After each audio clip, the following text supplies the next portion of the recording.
What time is it? It's 11:04. So yeah, we'll get started. I'll do an introduction that should take about a minute. Welcome everyone. My name is Elliot. I am the Southern California Community Education Specialist for the California Naturalist Program. And today we have Lauren Chroman, who is our instructor at the Dominguez Rancho Adobe Museum, doing weekly talks, the webinar. Talking about various subjects throughout the next couple of weeks. So I want to say thank you to the Adobe Rancho Museum for hosting, and a big thanks to Lauren for doing the webinar. If you guys want more information about the California Naturalist course, we can provide that, as well as information about the Rancho Adobe Museum. So with that, I will hand it over to the amazing Lauren Chroman, and I will put myself on mute. Oh, by the way, forgot to mention, if you guys have questions, you can put them in the chat. I'll be monitoring the chat. We do request that everyone stay on mute just so we can have full attention on Lauren. But feel free to send me a chat directly or just put it in the chat box and I will monitor that as we go. Thank you for that. Before we get underway, I would first like to acknowledge that we are all on historically Native American land. For us locally here in Southern California, there is a very long history of activism, of social culture, and of naturalism, of wildlife and nature stewardship amongst the Tongvan Tataviam cultures. So the fact that we are here cannot really be done without respectfully, acknowledging the fact that this is their cultural land and they're here first and they are not gone. They are an active part of naturalism in our part of California. That said, hi, I'm your local bio geek. I double as Professor Chroman over at Santa Ana College, and I will warn you about today's webinar, probably repeatedly. Today, we're going to be doing a tour de force of wildlife of various varieties that you can find specifically in the Los Angeles and Orange County area. I've pared this down and tried to tailor it so that if you're in your garden or taking a walk, taking a hike, if you go down to our coastal areas, or if you're curious about what's around some of our Channel Islands, these are the predominant species, most of the predominant species that you'll be most likely to see. That said, there are some caveats. Every time I walk out into the field as a field biologist, it is different every time. And honestly, that's part of the beauty of it. I love that it will never be the same twice. I love that there will always be things I have not seen before or that I haven't properly noticed before. Insects and small wildflowers at the right time of year are fantastic for trying to figure out, what is this species? Have I seen this species all my life and never probably paid attention to it? Oh my God, what is it? How have I not paid attention to this before? And it's both exciting and humbling when you're like, I've walked past this plant how many times in my life? Time to finally figure out what the heck that is. But as many of the, even with as many of the species as you're going to see here today, I need to please make you aware that this this isn't even the tip of the iceberg. California has such a massive wealth of species diversity, plants and animals and fungi, everything. We are so fortunate, so privileged, so lucky to be studying life and enjoying wild California. We have such a huge variety of different types of habitat, and that pulls in such a massive variety of different types of wildlife. So I'm going to touch on a little bit of everything. As a warning, there are going to be photos of insects and yes, some snakes as well. You'll know when the snake photos are coming up. If you're the sort of person who is not terribly fond of them, it won't be a surprise, don't worry. But please, if you get nothing else out of our next 50 minutes or so together, please keep in mind that this isn't even the tip of the iceberg. There is so much more than that we won't even have time to discuss today. And honestly, I'm seriously thinking about just co-opting next week's webinar, doing more wildlife and their ecosystems. Yes. so we can get more species in here. The species we're going to be looking at today are primarily the most common species you'll see in our area. I will say every once in a while, I'm going to throw in some of the endangered species as well. Our biodiversity puts us in one heck of a fantastic position to really, really enjoy wildlife in Southern California. And it's surprisingly easy to do. We are living alongside perhaps more native wildlife than you might generally be aware of in a day-to-day way. But the fact that we have such a huge variety of wildlife also means that we have a larger likelihood of having endangered species in California. And we do have a lot of endangered species here in California. And if after this webinar you might be curious about what some of them are, I'll tip you in their direction. But oof, that's a big topic, and I hope you go pursue it for yourself. We'll take some time to talk about it a little bit here, but let's go ahead and get underway. So let's start from the ground up. All right, we cannot have, now last week we were talking about our native plants and some of the habitats that they appear in. We cannot have them if we don't have their major pollinators. So let's start with insects. This is actually a photo of one of my favorite local species. This is one of our threatened and locally endangered species. It's the pipevine swallowtail. And we're actually trying to help bring back the plant and the habitat that this beautiful butterfly relies on for food and to lay its eggs on, Dutchman's pipe or pipevine. It's got multiple common names, but this is a beautiful butterfly, and there's a lot more where that came from. You see, there is a massive, massive list of insects that are common to California. All of these are native to North America. Most of these are native also here to Southern California. Some are endemic species, and this is a technical term from ecology. An endemic species isn't just native to an area. It is found there and only there. So some of our species, like the Akmon blue, like the marine blue, are native to California, and they are in fact endemic to California. As a note, this lovely fellow down here in the lower left-hand side, this is the marine blue. What it means is that if you only find a species in one very specific small area, if anything should happen to that population, it's going to affect the overall presence of that species in the entire world because it's found there and only there. Well, California is such a large state, and we have so many different types of habitat. We have a larger proportion of wildlife and plants as well that aren't just native here to our state, but they're endemic. They are found here and only here. So there's just so much to share with you that it will boggle the mind and beggar our time together to try and go through them all specifically. So this is the kind of variety that we're looking at. It is the tip of the iceberg.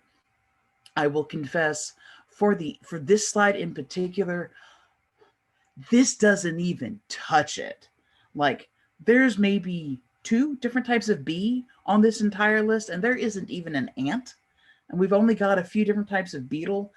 Look, there's over 300,000 different species of beetles on the planet, just beetles, nothing else. In fact, there's more types of species of beetles than there are practically any other animal on the planet. So the fact that I've only tossed a couple of them onto this slide should hopefully really illustrate just how much more there is than this for you to explore and appreciate. And even these are beautiful. Here at the upper left-hand corner, we have the famous migratory monarch that's well known for having roosting sites that in a healthy year can drape an entire forest stand in fluttering orange wings. And if you ever get to see it, it is a life-changing experience. It's a poetic experience that the trees are slowly, gently fluttering, covered in orange and black. Now, all of these species are, of course, being impacted by climate change, they're impacted by time of year, they're impacted by human activity. Uh, and in the case of the monarch, we're seeing that migration slowly change. Its populations are shifting, and unfortunately, they're getting smaller. So if you ever happen to be curious about any of these insects or insect biodiversity in California in general, please do not hesitate. Come contact me. We can toss my email into the chat at the end of the webinar if you like. There is so much to appreciate, to enjoy. Uh, Next to the monarch, we've got the painted lady. This is a fun one. You might remember a year ago, we'll see if you noticed, there was a major migration of butterflies that came through the LA and Orange County area. You'd be sitting in traffic on the freeway. In my case, it was the 405. You'd be sitting in traffic in the freeway, and first there'd be one butterfly, and then two, and then like 12.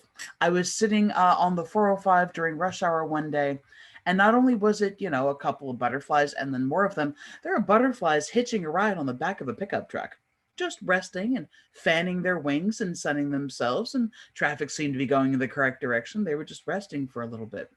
That was a migration of the painted lady butterfly. Now, you might be familiar with the monarch. It's about this big. Painted lady is a much smaller butterfly, but its migration is much more local. We don't always get to see it every year, so it was wonderful to see it come through.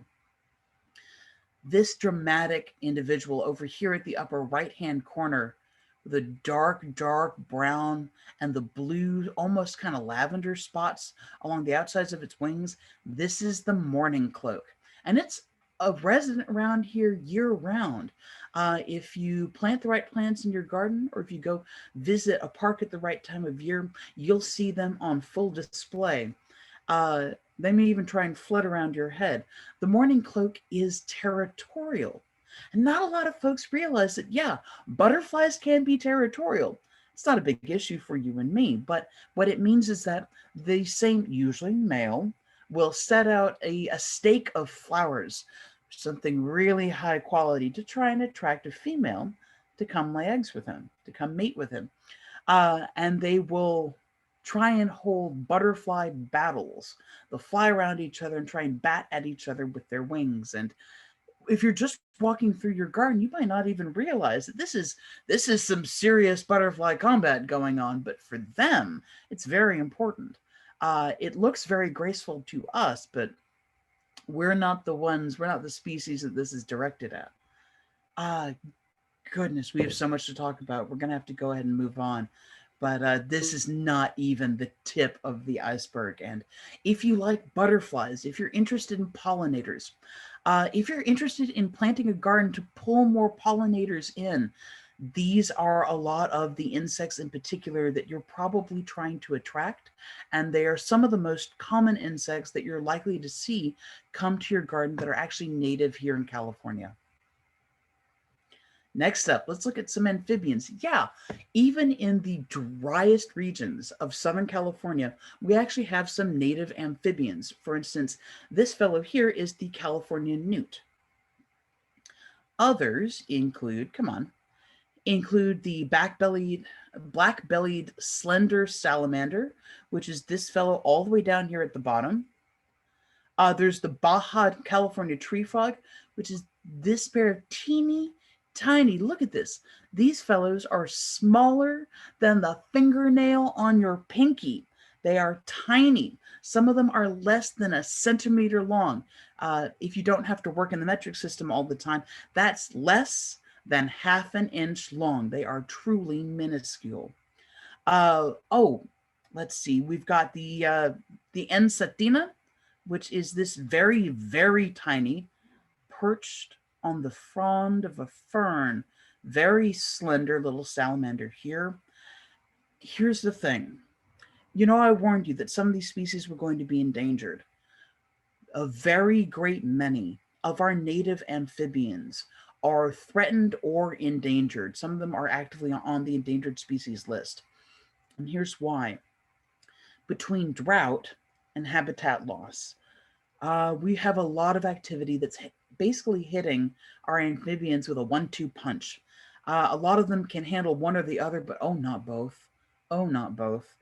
Uh, these amphibians are tough as nails, though. Many of them are so well adapted to dealing with a large portion of the year where we just don't get a lot of rain and we do have a really, really hot temperature, like our summers that are getting longer and hotter and drier all the time.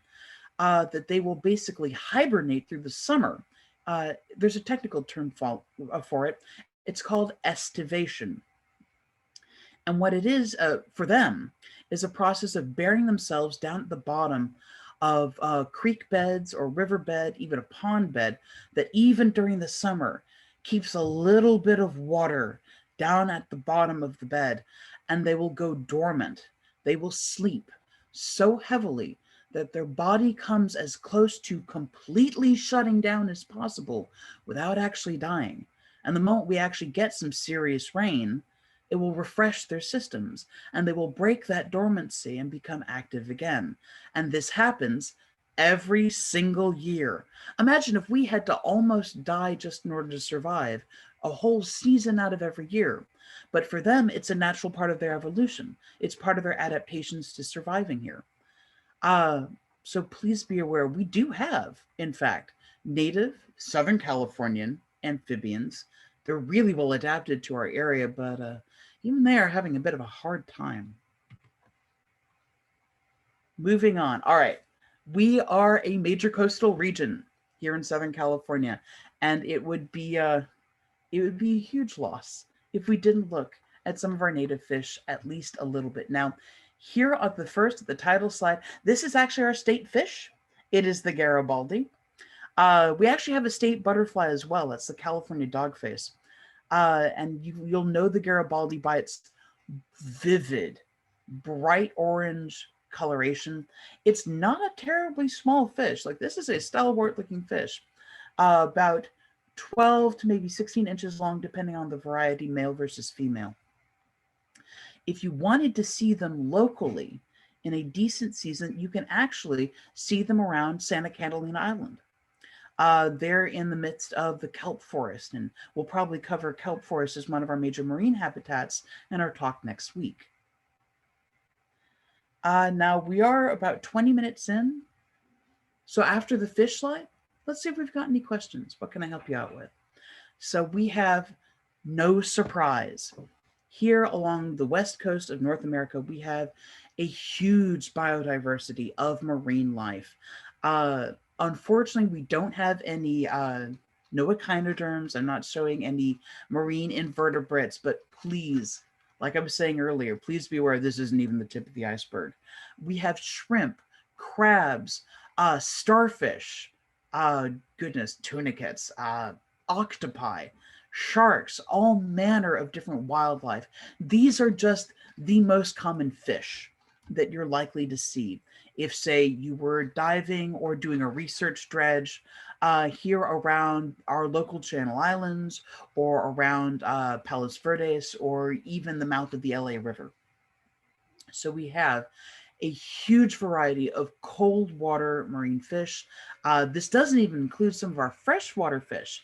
Yes, even with the seasonal nature of the LA River or the San Gabriel River, we have native freshwater fish in our stream systems and our river systems. They're also having a hard time. A part of that's water pollution, which I'm sure is no surprise to you.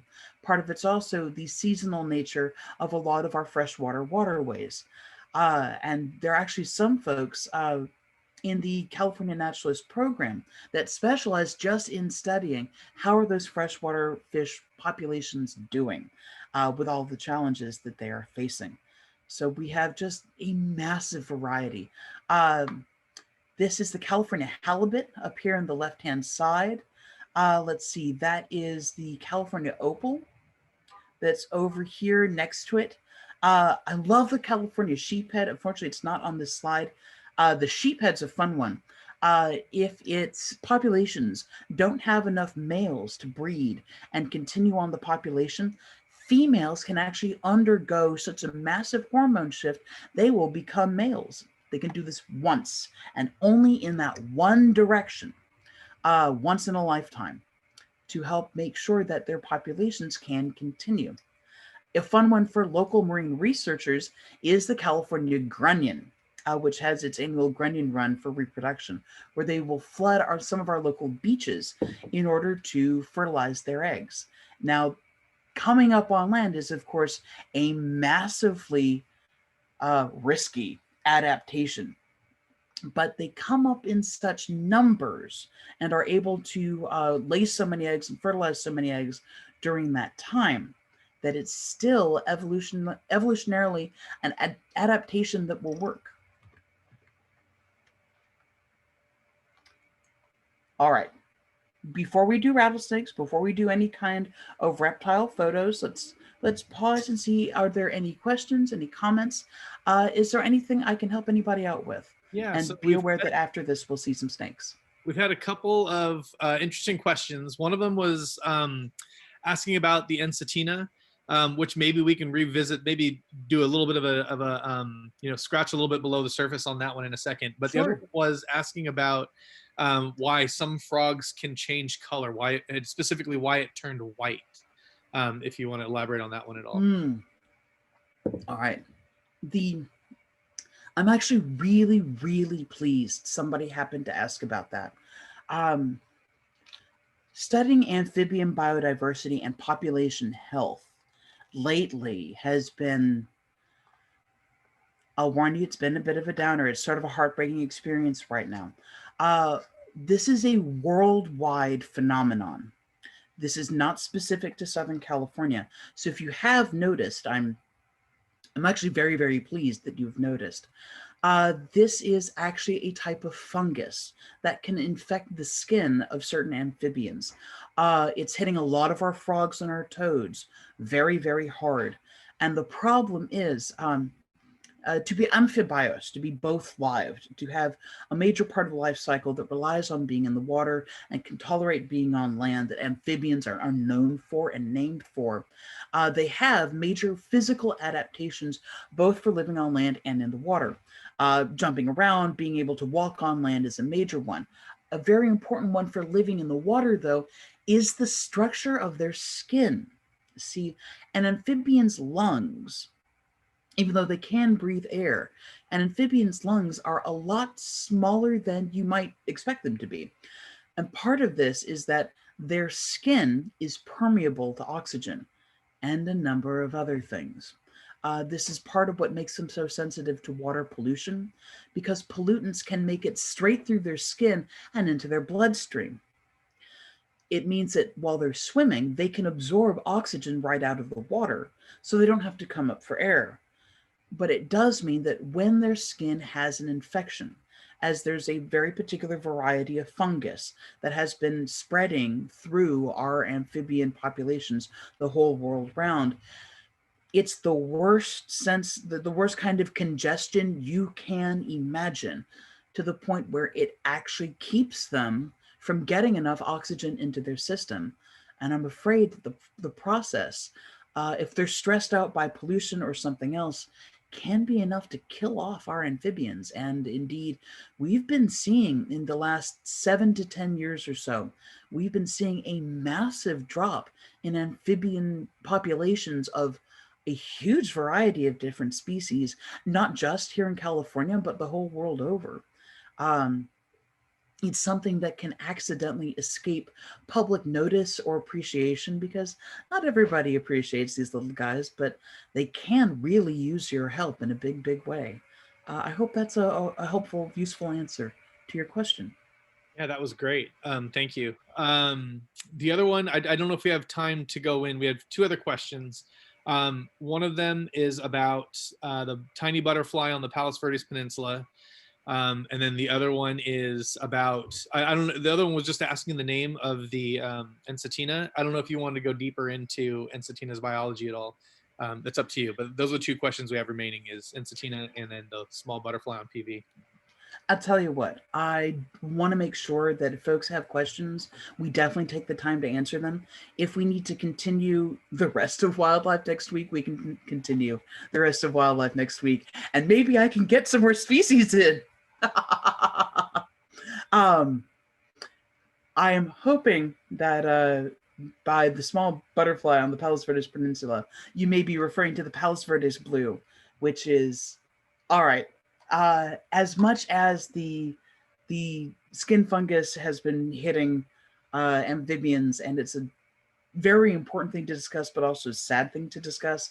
The Palos Verdes blue is one of those moments where ecologists in Southern California got to come together and just celebrate a triumph, celebrate a major success. See, the Palos Verdes blue was thought to be an extinct butterfly species for a rather long time. And it was in the early 2000s. I'm checking my memory for research, and I believe it was around 2001 to 2003, somewhere in there. We were just getting enough sightings to make a case for a full study to go see if it was back. Uh, and it turned out it had almost gone extinct. Its populations were very, very small. This is a sensitive little butterfly. Its habitat needs are very specific. In fact, for an insect, especially, it makes a wonderful example of something in ecology and conservation biology that we call an umbrella species. And that's an animal that has, or plant actually, that has really specific habitat needs. And the idea is that if we can get that species protected, usually on the endangered species list, or at very least at state level, if by protecting those species that have the most specific, strict habitat needs in order for a population to survive, it's a way for us to protect the highest quality, most intact areas of that habitat. And by doing that, maybe we can also protect a whole bunch of other very sensitive or endangered species under the same umbrella of protection, hence the term. And this is a way for us to protect other species that it can be very hard to get on the endangered species list, or that it can just straight up be really difficult to introduce people to, or to encourage them to support. So the Palos Verdes blue is a very small, well, modestly sized, silvery blue to dusky gray butterfly, native and endemic to Southern California and specifically to the Palos Verdes Peninsula. Its needs are that specific. In the last 10 years or so, I'm thrilled to report its populations have been getting a bit better. And we are very gradually, slowly, occasionally finding it in other areas. So it's making a gradual comeback. Now, this is a wild success. The fact that it survived, that it was found, that we've gotten it protected, that its populations are slowly rebounding is just, it's a wonderful example of what can happen when everything goes right. When we catch something in time, pardon me.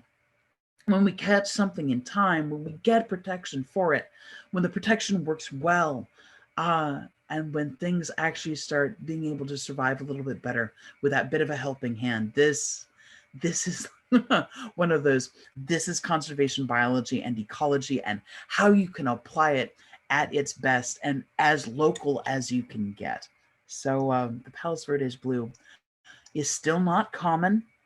It's not on that slide for a reason. It is still not one of our most common butterflies that you'll see, but it is one of our local success stories.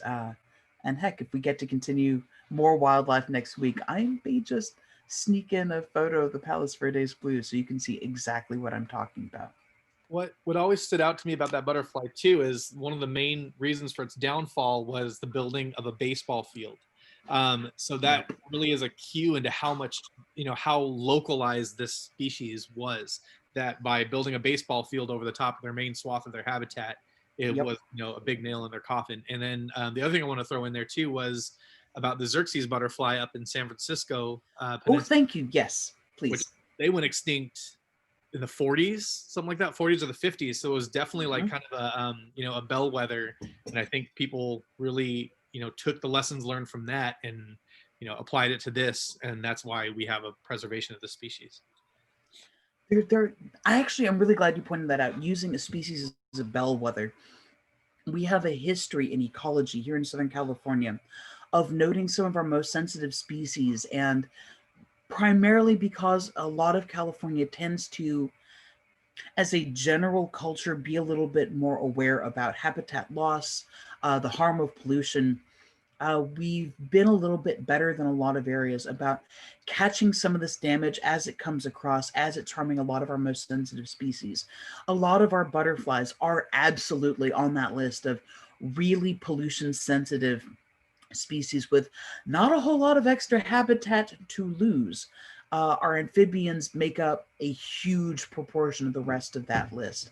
The whole world over, and especially here in California, between the two branches, these are really sensitive species. And when they start to suffer, when we see their population starting to shrink, they are the proverbial canary in a coal mine to warn us that the rest of that entire habitat is suffering. Whether those other species are just more common and their populations are larger and we haven't noticed the shift downward yet, or whether maybe they're a little bit more stalwart and their adaptations are helping them hang on a little bit longer. When you are able to identify those species in your area that are most sensitive to damage, you watch them like a hawk. And when you see them start to suffer, as an ecologist, as a field biologist, I can tell you that the rest of the scientific community, we watch them, and they are our major sign, along with just chemical measurements of what's in our air and what's in our water. They are a major sign of when things are shifting too far in the wrong direction. The only downfall to that is by the time we're able to notice downward shifts in their population, damage has obviously already been done. And it's a matter of trying to catch it, control it, moderate it, help the public be aware of what's going on fast enough to try and help those species recover. So it's a very effective way, but unfortunately, it's only useful once damage has already been done. And that the person that asked that question had a follow-up that they saw 3 or 4 in the grass at Point Furman at the lighthouse. So that's really good news. That's really cool. That is wonderful. And congratulations that you saw 3 or 4 all in the same patch of habitat. Hope you got photos. Or at the very least, fantastic that you knew what it was when you saw it. That's wonderful. And I hope that you have even better luck in the future. It'll be wonderful for you and even better for the population. It'll be a wonderful sign. Is there anything else we can help any? The Ensalita. It is one of our most endangered native salamanders. It is a interesting little species with incredibly precise habitat needs. Its populations are so small that its common name is also the name of its genus. We typically see this in populations that are generally little known by the public, and they're not being encountered often enough for the public to have developed a common name for them. But it still has some steady populations. They're just really specific in their habitat needs. It's a teeny tiny little amphibian that's hanging on. Is there anything else we can, before we get into reptiles? I think we're good. I think we cleared up all the chat questions, so you're good to move on. Those are excellent questions, everyone. Thank you. Yeah, you folks have been fantastic about this. So it's a quick heads up, as you can probably guess from our title slide. We're going to have a couple slides with snakes, followed by lizards. I'm afraid we do not have any slides today with turtles on them.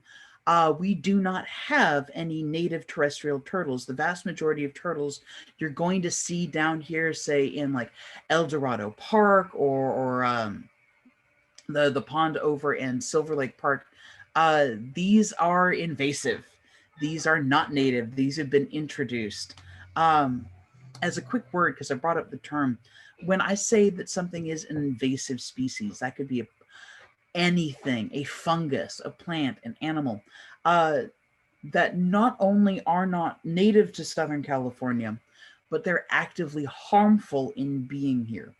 Now, This is not to say that every single species that gets brought here by accident or on purpose is invasive. Lord knows we plant tons of exotic or species in our gardens because they're beautiful. However, not all of those, in that case, plant species, if they get out of your garden and they start making it into the wild habitat, not all of them are actively harmful when they get there. An invasive species is actively harmful when it makes its way out into our native habitat. Uh, the main reason for this is in whatever area they're native to, there's a system of checks and balances. There are diseases that it's vulnerable to, predators that will eat it and keep its population under control.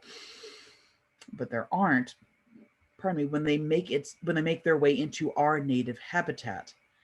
And the challenge is that when they get out of control, they start destroying the habitat. They outcompete native animals, and that means that we can lose native species locally.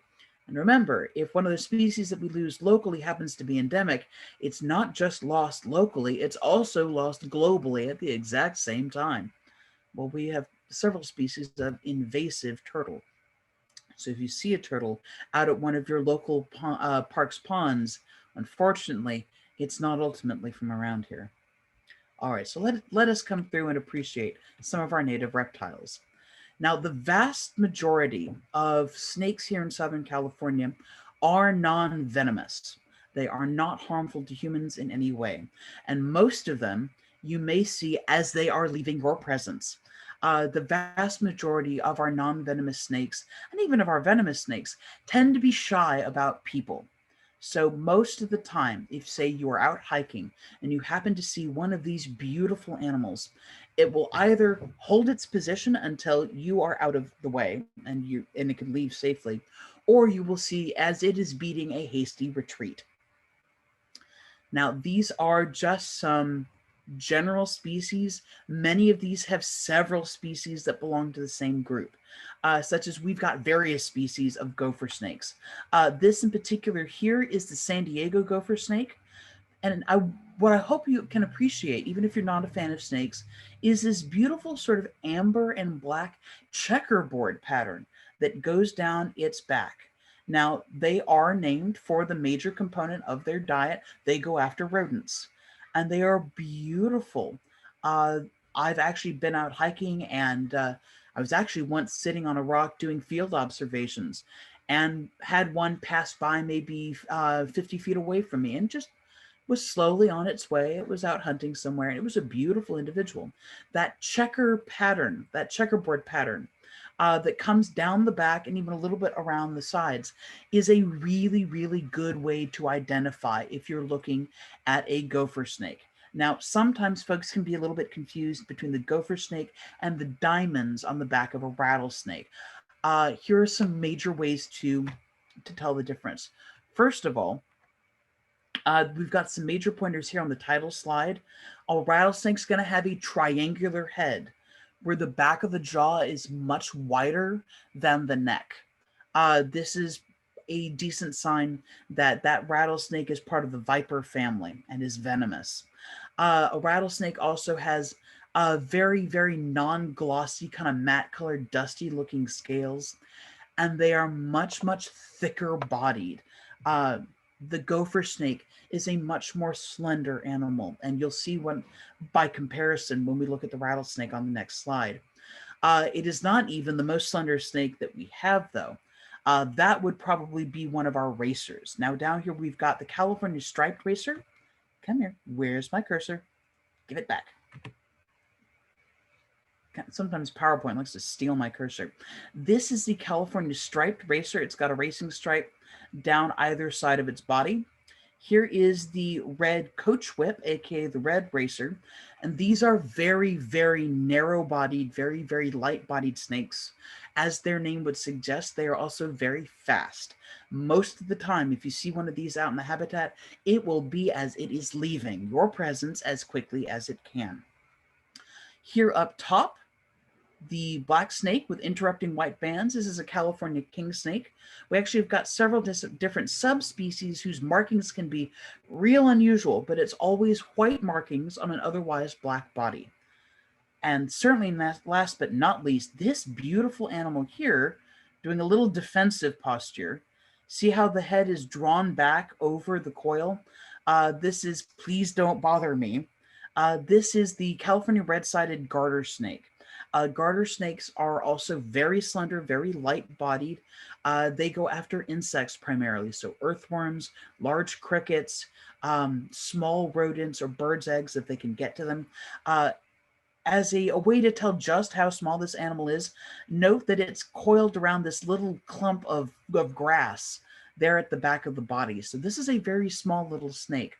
And even though tiny, if it feels terribly threatened, most wildlife will try and defend themselves, or they will try and leave. The best way to deal safely with wildlife is to just give them space. This is a wonderful time, and I know, goodness, I know we don't have so much time, but I do want to, before we take more questions, and especially before we look at rattlesnakes, I do want to discuss briefly with you, please, the difference between interacting with our wildlife with fear and with respect. When we interact with wildlife with fear, this is how wildlife tend to die. When we interact with things that we otherwise are afraid of, or wildlife that we're not comfortable around, it is very easy to accidentally overreact, and usually that ends up resulting in some wildlife, snakes for example, ending up being killed because people are afraid. It is very helpful to understand when snakes are and are not venomous, but if you encounter one in the wild, always just react with respect. It is better not to have to figure out, is that a venomous snake or not? And the best way to react with respect is to just give them space. Even our venomous species out here in Southern California tend to not be very territorial towards humans. They just want to get away from you. As a warning, I'll be changing the slide. More snakes to come. These are some examples of our local venomous snakes. Now, they are all rattlesnakes or relatives thereof. This is up top. This is the Pacific rattlesnake. Down here is the Western diamondback. See how much heavier this snake is in its body, how much thicker this is in its body than the gopher snake. And the very clear diamond pattern down the back, not the checkerboard. On the right, this is a snake you'll find out in the Mojave Desert, maybe Victorville. And this is a group of rattlesnake relatives. These are sidewinders, named for their unusual way of slithering by coiling from side to side and lifting their body from one coil to the other. And this helps keep them off hot rock and hot sand in the desert. These are some of our wildlife that frequently will suffer when we react with just a fear reaction. However, even these species that you do not want to get that close to, the vast majority of the time, do not want to approach you. They do not want to be around humans. They tend to keep them to themselves. And if you're making enough noise as you come down a trail while you're hiking, the odds are they will take the opportunity to leave. In all of the years that I have been hiking, working on field work, conducting observations out in the middle of the habitat, or taking students out into the field with me, we have come across a rattlesnake once. Just once. And that is only because it physically could not leave as fast as it wanted to. It was stuck. So we stood back, we let it have the space to extricate itself, and once it could leave, it left as fast as it was physically able to. The vast majority of the time, when there is some kind of harmful interaction between a human and our native wildlife, it's because we have accidentally reacted with fear, and that leads us into situations where we can get too close in trying to do something about the animal, and that actually puts both us and the animal in harm's way, or we have accidentally come too close to that animal. Even in situations where you are afraid of the animal really truly, and I'm sure you've heard it before, but it really is true, The animal is, the vast majority of the time, much more intimidated by you, especially where snakes are concerned. You are so much larger than they are. You pose a major physical threat to them. And snakes have two courses of action in that kind of situation. If you have, say, surprised a snake that was asleep and it wakes up and you are suddenly so big and so close, it has two courses of action: escape, to leave, and if it can't, if it's trapped and it is that terrified, its only other course of action is to try and protect itself. Even that tiny little garter snake was willing to try and bite, even though it can't really do much to a human being at all. A rattlesnake can do more, but it would still prefer to leave. If they can, they will rattle that rattle to warn you off, to warn off that this is my space, the snake has its space, and it would rather that you did not accidentally encroach upon its space, and would be much more comfortable if you would back off a wee bit so it can leave. In an interaction like this, backing off and letting it have that space, don't turn away from it. Don't ever turn away from dangerous wildlife. Make sure you have your eye on them and you know where they are. Back slowly away. You'll be able to tell when they don't feel threatened anymore. Their body will start to physically relax. Back a little bit more past that, and hopefully, the vast majority of the time, in fact, they'll go ahead and leave. Just give them an opportunity to do so. It's a simple difference between respecting the fact that that animal is terrified of you and would just like to leave, and letting our own fear accidentally put us and the animal in harm's way. That's how humans get injured and animals get killed. Now, I suspect at this point, before we do lizards or anything else, we might have some questions. Is there anything I can help anyone with? No questions as of right now. We've just been having a couple of quick chats in the chat about the availability of this recording at a later date, which I'll follow up with everyone that's on the email list. Otherwise, you can check in on the YouTube channel, which I posted in the chat, which also includes a recording from last week and also a recording of Lauren on site at the Rancho from earlier on in the month too. So those are definitely worth watching. I think you're good to go. Just a quick time check, Lauren. It's 11:50, just to give you the heads up on time. Yeah, we will continue with birds and mammals probably next week. Birds, surprise, more reptiles. Especially because some of the most common questions that I get about birds and mammals, I want to make sure that we have time in order to handle next week. So we'll talk a lot about ways you can identify what kind of bird you're looking at and what kind of mammals you may find paw prints from, how you can tell the difference between one and the other. So if that was the sort of question you were hoping that we would get to, we absolutely will. We'll just do it when we can really take our time and handle that material and any questions you may have in a way that we would really prefer to do. That said, let's go ahead and finish out with some of our fantastic lizards. So I love our local lizards. We've got some great variety, and I can't wait to talk to you about the side-blotched lizards. They're fun. All right, so coming from the desertous sort of interior California out toward the coast, we've got horny lizards. These are also called horny toads. These guys are pretty shy. They're more common than you might think, but they camouflage extremely well. Extremely well. So finding them and getting a decent photo. Not that these are my photos, but God, I really, really admire the photographer that got these. Can be challenging because they hide so well in their habitat, and they are quite shy on top of that. This fella here in the middle of the upper row, this is a whiptail. As you can tell, they also camouflage extremely well. And as you might be able to see, they are really well named. That long whiptail extends all the way off the edge of the photo and getting longer and narrower as it goes. They are found in a lot of our more local habitats. So the horned lizard we tend to see out toward the Mojave Desert, tiger whiptails, and we've got 3 different subspecies of them around here. We can find up in some of our pine forest. As we come down to lower elevation, it gets a little bit warmer again. Actually, if any of you live near Eaton Canyon, I've recently been out there and seen whiptails over in Eaton Canyon, just keep an eye out. Don't let that long tail make you accidentally think that was a snake in the grass. They just have a very long tail. They are really, really rather well named. Let's see. We've got the western fence lizard. Okay, this is one of my favorites. This is the western fence lizard up here in the upper right hand corner. It and the side blotched lizards, like this fellow down here, both have these brightly colored patches on their sides, especially in the males. In the males.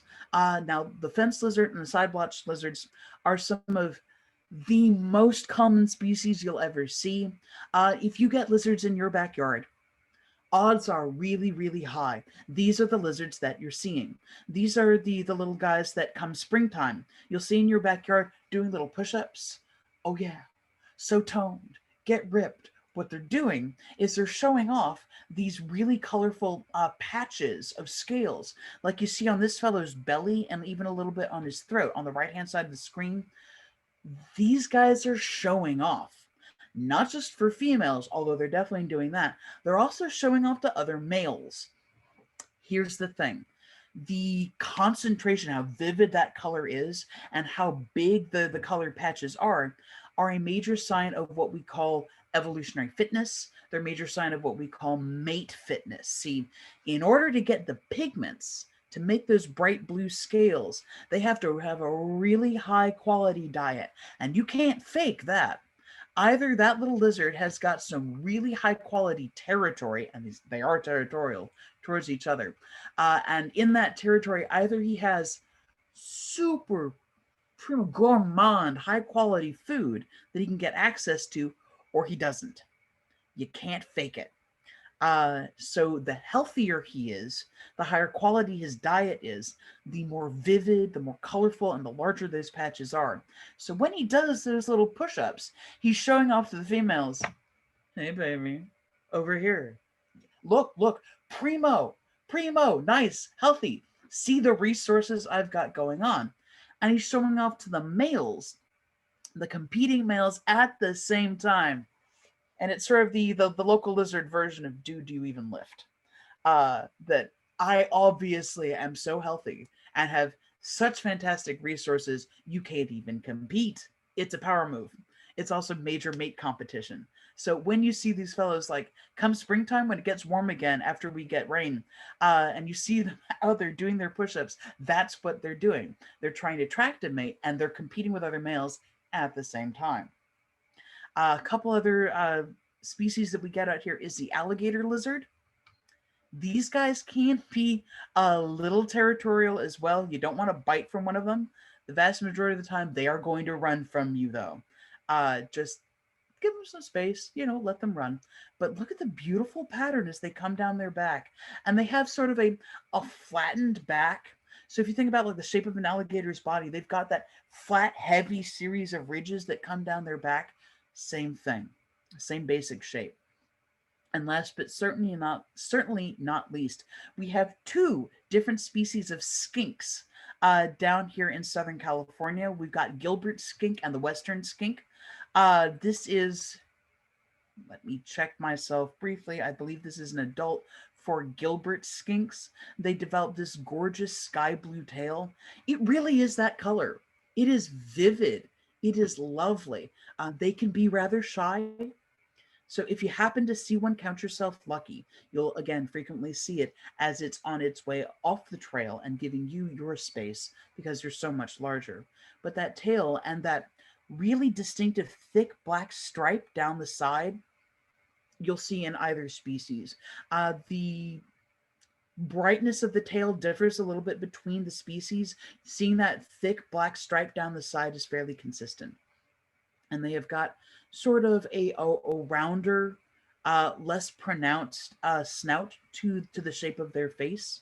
They just sort of generally look a little smoothed down. It's a good way to recognize the shape of a skink. All right, now by checking time, I see unfortunately we're going to have to call it here. We have wrapped up with reptiles. We will get into birds and mammals next week, where we'll do everything from songbirds to our native hawks and owls, and how you can tell the difference between some of our really similar species. We'll also look at some of the most common mammal species, including our marine mammals. Have to pay respects here in the coast side of the western US. Now, before we log out, are there any last questions or comments I can help anybody with? Yeah, if you guys want, you can type them in the chat and I can read them, or if you'd like, you can come off mute and you can ask them out loud as well.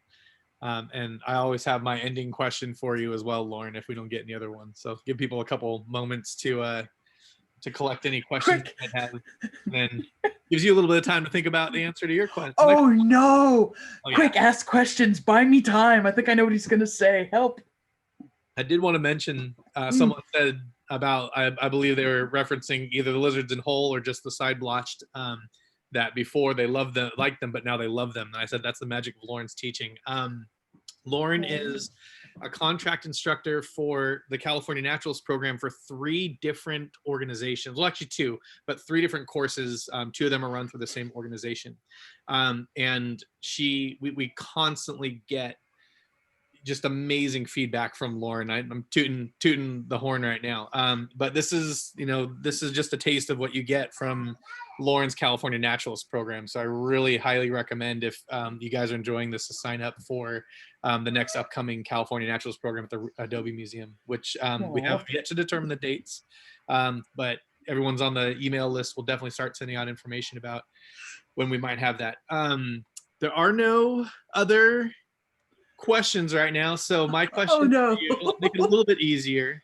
No. What was like your first impactful experience with, I want to stick to reptiles, and it can be any reptile. What's like maybe not your first, but one of your most impactful experiences working, researching, being in the field that involves reptiles? Evil man. This is where I'm like, ask questions. I'm terrified of what his finishing question is going to be. Oh God. Shoot. Can I have 2? Yes, you can have 2. Okay. Because the first one was when I was a kid. When I was a kid, I once got a really wonderful opportunity to go snorkeling around Kauai. And they had a bay there, and we did not know this at the time. They had a bay there that apparently was frequented by sea turtles. And there were turtles in the bay while we were snorkeling. So here I was this kid that probably weighed like a third as much as one of the sea turtles, and they were just under me. And they are the most graceful things in the water. It's like them and manta rays are the most graceful things in the water, and they are fast. Like when you see footage of them, they're either like a brief clip or you've seen them trying to flipper their way along on land.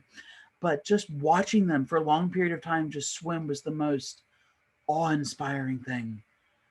You know, whatever we have to do to protect them, it's worth doing. The other one was the rattlesnake that couldn't leave fast enough. It was the most wonderful opportunity to really sit with students and talk about the difference between fear and respect when we engage in wildlife, or when we're just in the presence of wildlife. We were hiking in Irvine Regional Park that right now is just on the edge of the Silverado Canyon Fire. And there's part of the trail that we were on, I think we're on the Horseshoe Loop that day.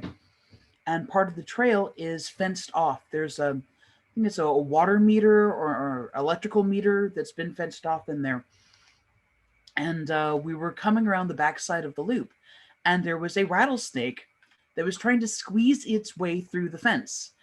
Now, this snake had eaten relatively recently, and they digest very, very, very slowly, very slow metabolic rates. So the gap in the fence, it was like, standard chain link fence. The gap in the fence was about that big. And the maximum size of the snake's belly was about that big. Not a big difference, but enough of one. And it wasn't able to just slither its way quickly through the fence and leave. So here we came around a blind turn, and here's a snake stuck, stretched out across the trail. And I'm there with 32 students as we've come pounding around the side of this trail. And we just stopped. backed up about 30 feet back, and we just let the snake have the space. And we talked about rattlesnakes, and we talked about how crucial they are in our native habitats as a predator, and they keep rodent populations in check.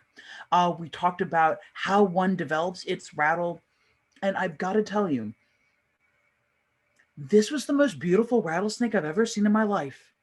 It looked like it had shed recently. So uh, the scales on a rattlesnake get kind of dusty looking and dull very quickly. This one had shed recently enough. Everything was shining and healthy. The diamonds on its back were dark and clean and perfect. If you ever needed to see like a textbook, like platonic ideal of what the species is supposed to look like when you see it, this was the perfect example.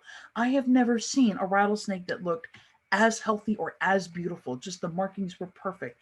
And it was a large rattlesnake. It was healthy, had successfully been hunting, and we just got to take our time. We were able to just take our time standing there, back up the trail a little ways, and it slowly squeezed its way through the fence. And you kind of have to feel sympathy for it. You're semi stuck because you've had a little bit too much to eat, and you can't just get up and leave as quickly as you would like. And there, at the one moment you want privacy, boom, 33 people, just as an audience, for as long as this process takes. If it were possible for a snake to feel embarrassment, this poor animal would have been mortified. And it did leave as fast as it possibly could once it was through that fence. And we just let it go. We hung out and we talked a little bit more about rattlesnakes and how to react with respect versus fear, why that's beneficial to us and other animals. And we just gave it a couple minutes to get as far from us as it wanted to go. And we never saw it again. Nothing happened to the snake. Nothing happened to any one of the students that I was out there with. But it definitely got to have a very good look at us. We had a very good look at it. We just stayed well away from it so it didn't feel any more scared or threatened than it had to already. And that was it. But we got to take our time, and you so rarely get to just safely take your time observing an animal that makes some people very nervous and really confront how we feel about it, and then work into appreciating just how perfect an example of its species that rattlesnake was. You couldn't have done better if you tried. Amazing. On that note, we don't have any other questions. Thank you all so much for joining us today. Thank you, Dominguez Rancho Adobe Museum, for hosting the series. And as always, Lauren, I cannot believe it's been an hour. Right? Thank you for such an amazing conversation. As soon as the recordings are up on the YouTube channel, as well as Dominguez Rancho Museum website, I will send a link to both of those ways of getting access to this video.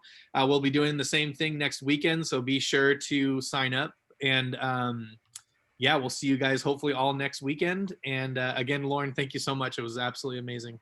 We have so much more to talk about. I hope you can join us. If you like birding, if you like hiking, come back. We're going to talk about how you recognize a lot of our local species. Awesome. Great. All right, everyone. With that, I'll end the meeting. Thank you all so much and have a wonderful weekend. Thank you, Lauren. Take care, and thanks for joining us. Thank you for not asking what my favorite species was. I took it easy on you today. Oh, man, that would have been so evil. I'm like, oh, God, no. Please don't make me pick one. Please don't make me pick one.